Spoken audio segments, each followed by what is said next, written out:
August 2024. Like joke. August is already gone. We are now looking at September coming all the way. So we are back again in your speakers to continue our conversation that relates to corrupt practices and how we as a people can work together to eradicate corruption from our country, Nigeria. I welcome you again to another super duper edition of the program, Make We Summer Corruption. And like you know, the program comes your way every Friday at 10:30, not 9:30 again. So the program comes your way every 10:30, and it's a program that discusses micro-level corruptions happening in our society. And the program is powered and supported by Akin Fadeyi Foundation in collaboration with the platform of FRSC on the National Traffic Radio as a medium to educate Nigeria, create positive awareness to our citizens so that we can join hands and summer corruption completely eradicate it entirely, because it's killing our system. Like the saying of our past President Muhammadu Buhari said, if we don't kill corruption, corruption will kill us. And I know that nobody wants corruption to kill us because it's already affecting every sector of our society, and we need together to make sure we stamp it out entirely. That is the only hope we have to survive Nigeria, so that we can, as a people, grow. And like you know, I'm your favorite host, Mazikifai Obiora Ome, but I'm not solo in the building. I'm here with my lovely person. Yes, she's, anytime I see her, in fact, the mood changes. She brings a, kind of smile, and brings a different aura. She entered this morning. She even came with passion. Said she's coming to, I don't know, but I wanted to ask if she's corrupt, but no. Nigerians. It is not true. All right, we're talking about Zira patients. How are you doing, Zira? Thank you very much. Good morning, Ume. I'm doing fine. Good morning, Nigerians. It's actually an amazing rainy day, and I hope everyone is doing great as well. Yeah, it's a rainy day. So many people thought the rain has gone. Yes, and it came back again. I came back with top speed and top gear. Yeah. So to keep engaging us. So we love it. Thank you, rain, for making our weather calm. Yes, very So calm. we dive into the discussion proper. So in today's edition, we will be considering another angle of employment scam. And this one has to do with money for employment. Yes. Man no man. Man no man. Very sad. Money for employment. As a form of corruption in Nigeria. Today, securing employment often comes with an unexpected price tag, depending on the kind of job available. So employment for money or money for employment in Nigeria is a situation where job seekers within the public or private sectors pay an amount of money to get employment, either on a contract or on a permanent basis. Now I ask Zira, how did we get here? And what really initiated all of this? How did this become a part of us? Because I'm aware that people that are seeking job, it's not as if, especially for the fresh graduate, I'm not talking about people seeking top jobs, that have made good profiles, maybe made money. We're looking at people that, fresh graduate looking for how to get into the system and survive. And they are asked to pay a certain amount of money. How did we get here? Okay, thank you very much. So I'd like to say that I almost said, if you ask me now who I go ask, that's how I come with that. But the amazing thing is that we can actually draw a line, taking it back to even in our educational systems and the educational sectors. You would see that one thing I realized about the human nature is that when there's a norm, there are some people who are norm shifters. Okay. And the norm shifters, there are some that do it in the positive and there are some that do it in the negative. Some want to test the waters. If I do this, what would happen? And especially when they see that there are no consequences, they go ahead and go forward and continue. And why I'm saying I'm starting with the education sector is because right from, let's even talk about secondary education, where students are allowed to have things like special centers, where bribery, payment for grades has already been established, meaning that when you graduate and you leave the secondary school, you're going into the university with a mindset. If you were helped during your WAEC, even as a child, you're going with the mindset into the university that, oh, so something was done so that I can go forward. Meaning that even while I'm in school, as much as we would like to drag some of the lecturers, there are some students who have left the secondary school and have come to the university with the mindset that I'm not going to work. I'm just going to like pay my way through the universities. And once they get through to the corrupt lecturers, they end up paying their way and then going also into when they're just seeking for jobs. So sometimes we look at it from the aspect of those demanding for the payment, the employers, but we do not even look at it as Nigerians themselves, like Nigerians ourselves. We have gotten used to certain forms of, some of us have gotten used to some systems and breaking some rules right from time, that we also encourage that if I can pay for this, why not? Instead of working hard for it. If it's easy for me to pay, if I come here and I know I'm going to write an exam to get here, if I'm not so serious about my life and I just want to see a passive way of just, let me just pay and get there. So I would say that the system started deteriorating when we started tolerating right from the beginning things happening in our educational system, to the point that employers even have that mind, and they have the audacity to say, if you want to apply for this particular job, you have to settle me this amount. So as much as there's the part of the employers, there are parts of even those who are even desperate. I would say even the degrading system in Nigeria, the way people, the inflation rate, the way people are desperate for jobs. People are ready to do anything, even against their principles. So what do you know to be right and what do you know to be wrong before you even engage in things like this?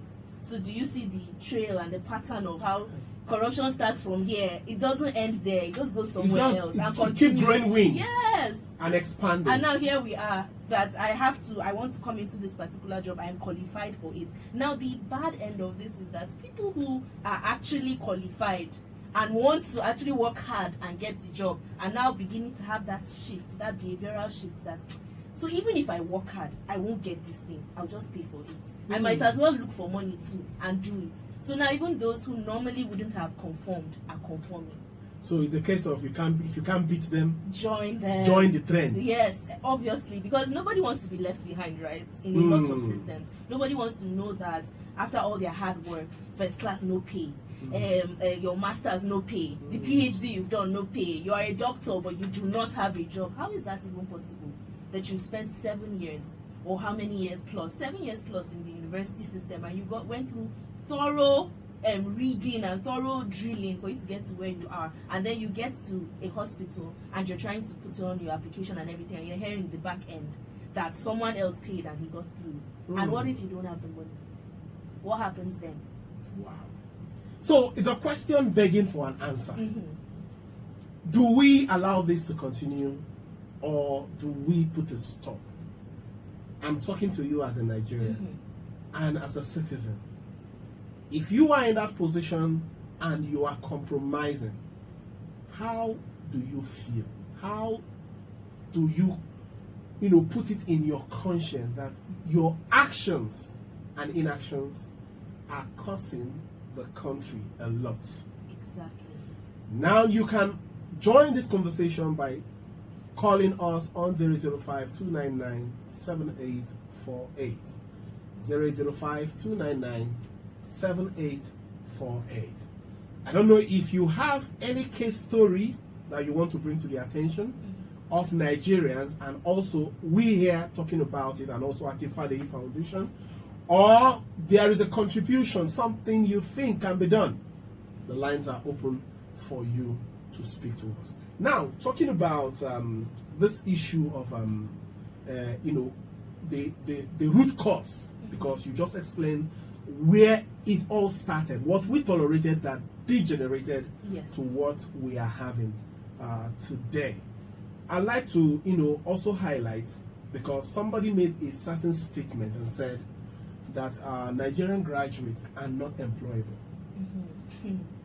Because at the end of the day, by the time you look through to their CV, what they put, and what the person in question, when they go through, interviews and examination, they are two different kind of person. The CV is saying something different, but the person is a totally different person. Now, I want to ask, Nigerians that are in this habit of cutting corners, trying to sabotage the system, is it that the government or the law does not have suitable strength to checkmate what is actually happening, or with it's just people that turn blind eyes, look at it and just let it be, for their own benefits? Okay. So I would like to say, as much as I would like to say, oh, there are people breaking the law, there are people disrespecting the law, I'd like to say that systems need to be even put in place first. For something to work, it needs to have we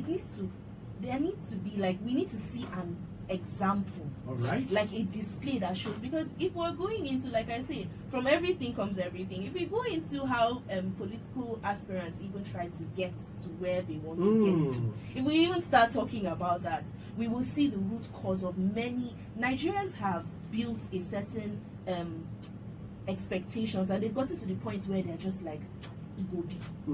Because a lot of things have, like you said, have been deteriorating from the start. Now, so for you to respect a particular system, you have to believe in it that it is working.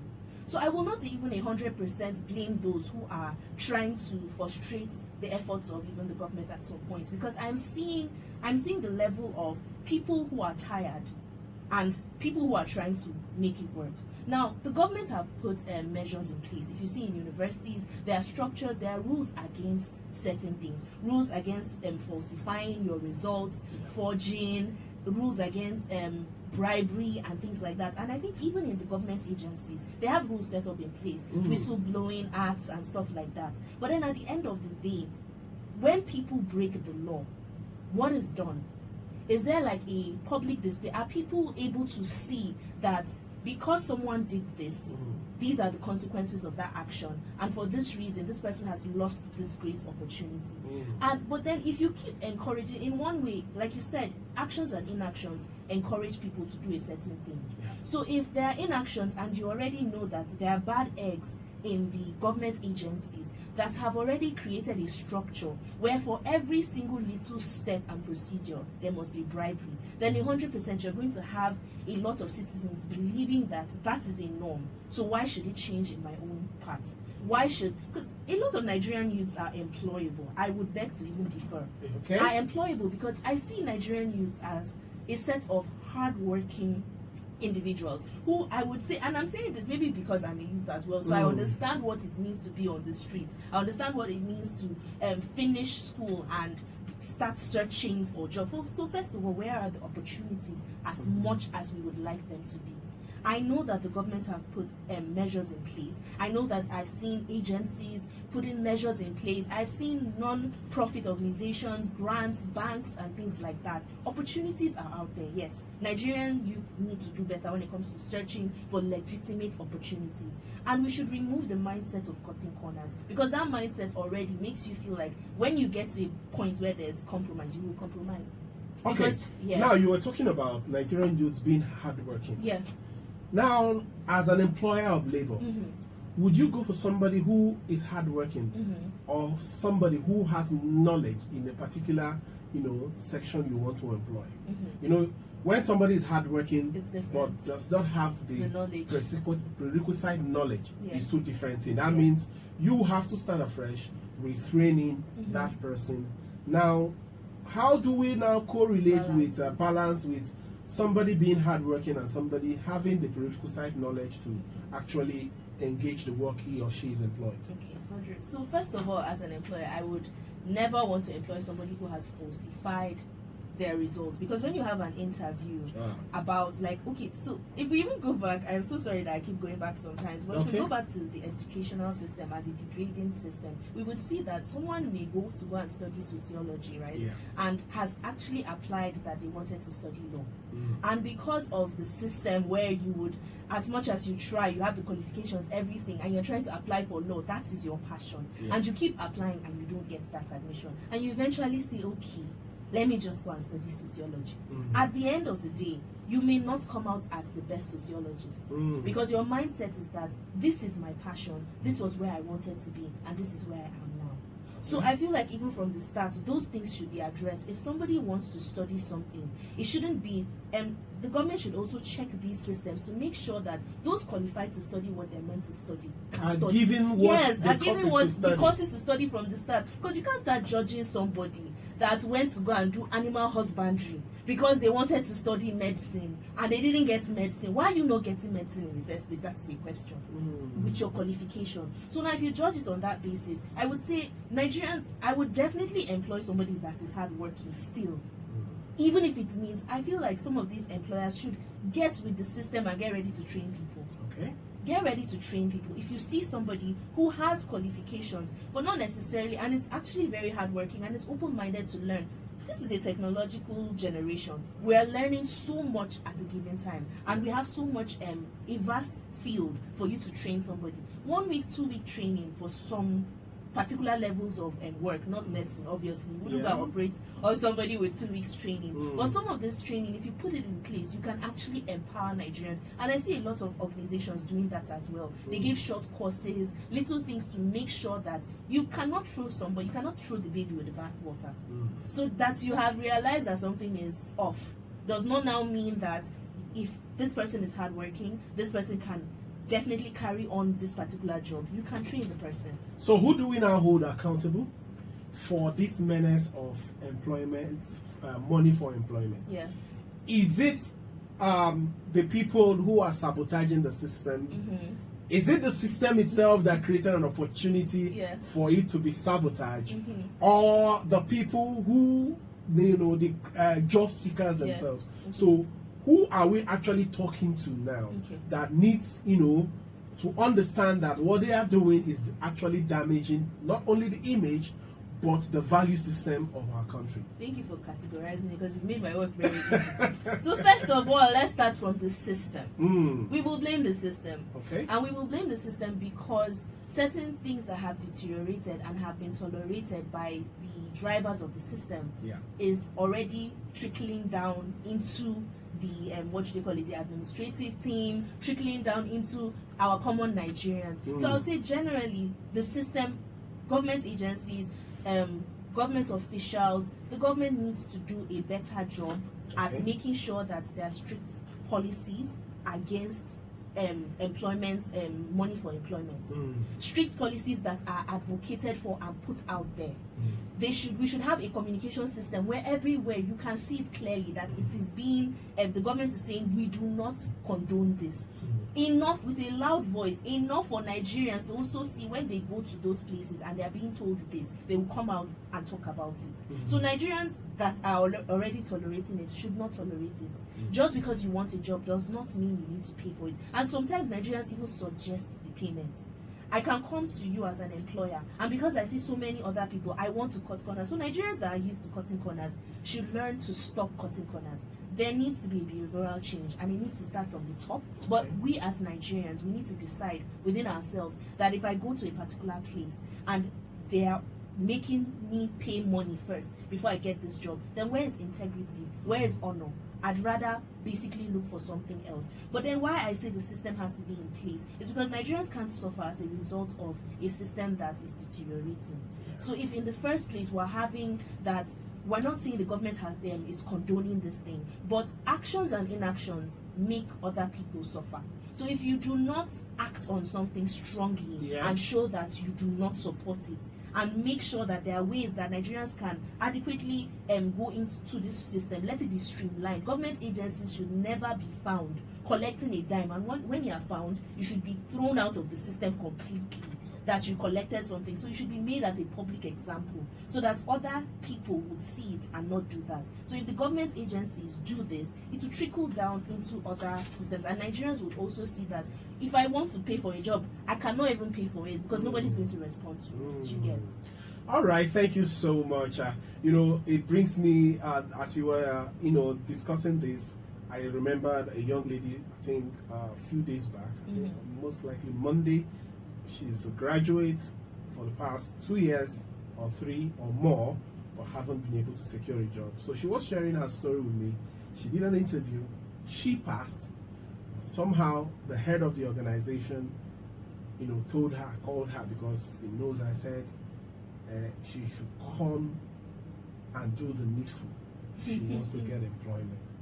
And you know what it entails. Yes, it means something must go down, money for hand, back for ground, something like that. Yeah. And I had to, because of that, she said she didn't go and she lost the job. I said, I want to appreciate you for standing by your own honor.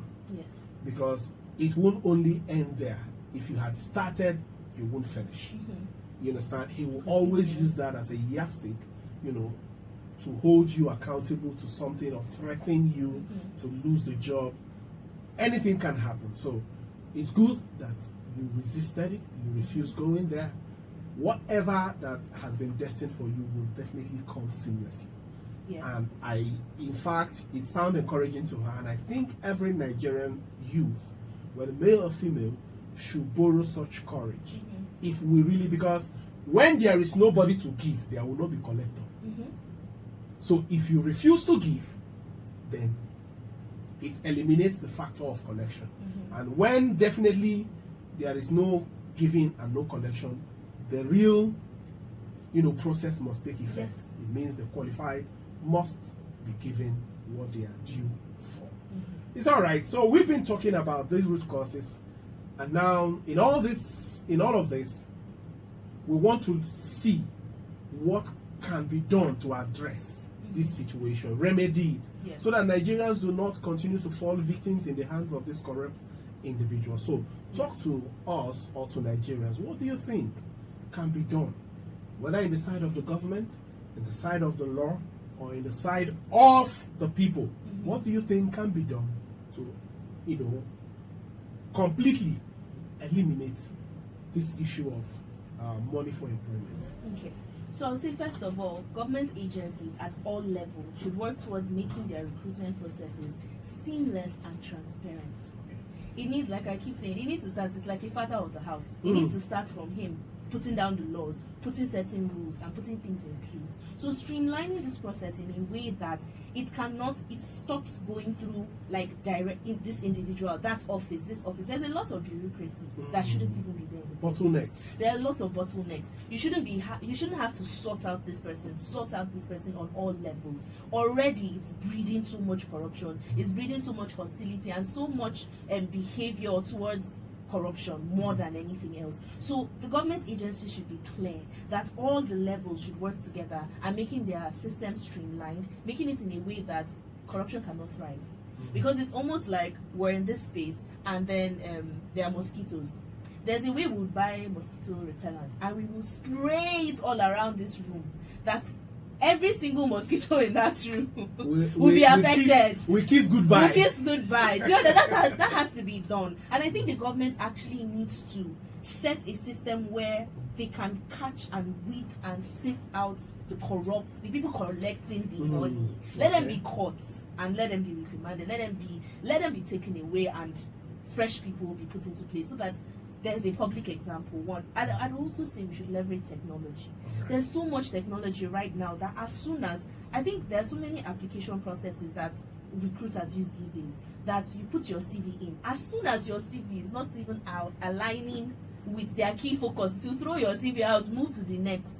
So you with your CV, and even if you buff up your CV, when it comes to the stage of interview, you do not directly meet people where you even have to have a conversation and say, I beg now. And even if you have that conversation, certain things are recorded, things are clearly put in place so that you can't go on the back end.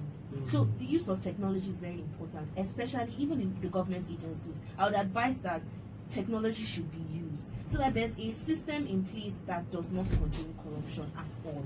It's all right. I think I'm going to hold you here. We are Okay. going to talk these other ones by next edition, No problem. so that at least people should be aware of what is happening. So, and the last focus, Yes. how do Akin Fadeyi come in to assist people with situations like this? Amazing. So there's the Flag It app. You can download it on your Google, on your iOS, and it also has a web version where you can report all cases of corruption, all forms of corruption, big or small. And you can find that on your Apple, like I said, or your Google Play Store, whichever one. It's all right. Thank you, Zira, Yes. for this wonderful expose. You heard it. Look for Flag It app, and in case you have been a victim of somebody trying to extort you so that they can give you You can employment, report it. report the And we will situation. take it up from And there. Akin Fadeyi Foundation will stand by you all the way to ensure that that person is brought to book and you are given the justice you need. Yes. Thank you so much. Thank you very much. And do hope that next week when you are coming, you bring something. Nigerians, I hope you heard that too. All right, all Nigerians, until we come your way again, please let's join hands and stamp out corruption from our society. It's killing us and it's a menace. Until we do that by ourselves, only then we can look forward for a country that is free for all and for everyone. Thank you and God bless you. Stay safe. Very much. Emayashi comes up at 11. Don't touch that dial.